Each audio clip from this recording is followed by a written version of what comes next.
Good afternoon and welcome back to Nasdaq Trade Talks. I'm your host, Jill Malandrino, Global Markets Reporter at Nasdaq.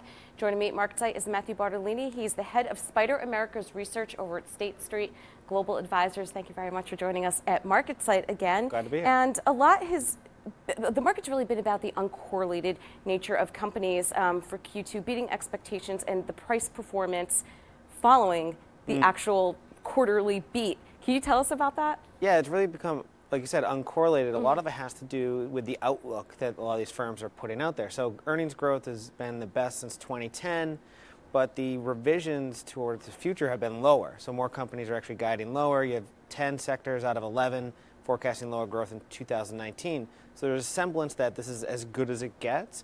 And the market's not rewarding the beats, it's more rewarding guidance. And with less guidance, that's why you have uneven performance. And that's not just a US-centric theme. If you look overseas, firms that beat in Europe, they actually have negative performance. So we're definitely cresting from a growth perspective. So would you say with growth is strong, as you had mentioned, would you suggest that we're at peak growth then? We're definitely at peak growth. And I think you can look at that just from a data perspective. So growth is forecasted to be lower over the next couple quarters. You've had a decline in earnings growth estimates for 2019. But also, if you look at margins, margins are basically one little bit of a notch below their all-time highs. And look overseas, you have earnings growth estimates are also coming down. And that really does indicate that we are standing at the peak. And what about ETF fund flows? Are they following the same pattern that you're seeing with earnings? So in this idea of sort of, still strong but slowing growth, we're still seeing investors buy growth. So that's sort of a classic late cycle play. In one of the areas of the market, like technology, they have 80% of the firms have increasing margins. They have strong earnings sentiment.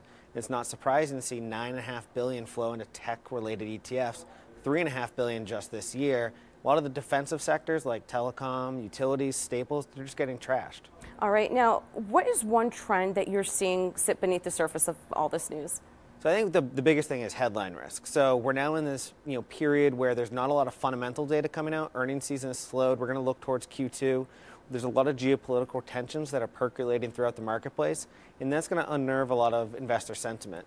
I was talking to someone earlier where a lot of our geopolitical risk has become more erratic than democratic, and I think investors need to appreciate that when constructing portfolios, and I think that's also why we're seeing a lot of flows into the ultra-short duration cash spot, because you're getting about a 2% yield, no duration risk, and you get to balance out your equity portfolio as well. Well, it's exactly what we saw with the market this morning when we got the news out of North Korea that they're suspending the talks. So you could see just how sensitive the market is. But it's impressive how it recovered at least half of those losses. So it definitely, you're seeing that intraday volatility for each specific event, as you had mentioned.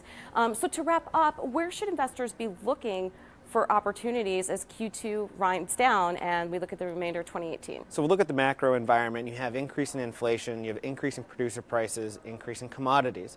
So we definitely feel we're in this late cycle environment, so tilting more towards energy stocks, materials. Able to benefit from the uptick in manufacturing prices is something that I think we're starting to see from a flow perspective. Energy took in $500 million yesterday. So we're definitely seeing more of the late cycle, higher inflation, higher commodity prices come into fruition. Well, it'll be really interesting to see what our conversation is going to be like in Q3. It seems to change pretty quick these days. Well, thank you very much, Matthew, as always, for joining me at MarketSite. And thank you for joining me. I'm Jill Malandrino, Global Markets Reporter at Nasdaq.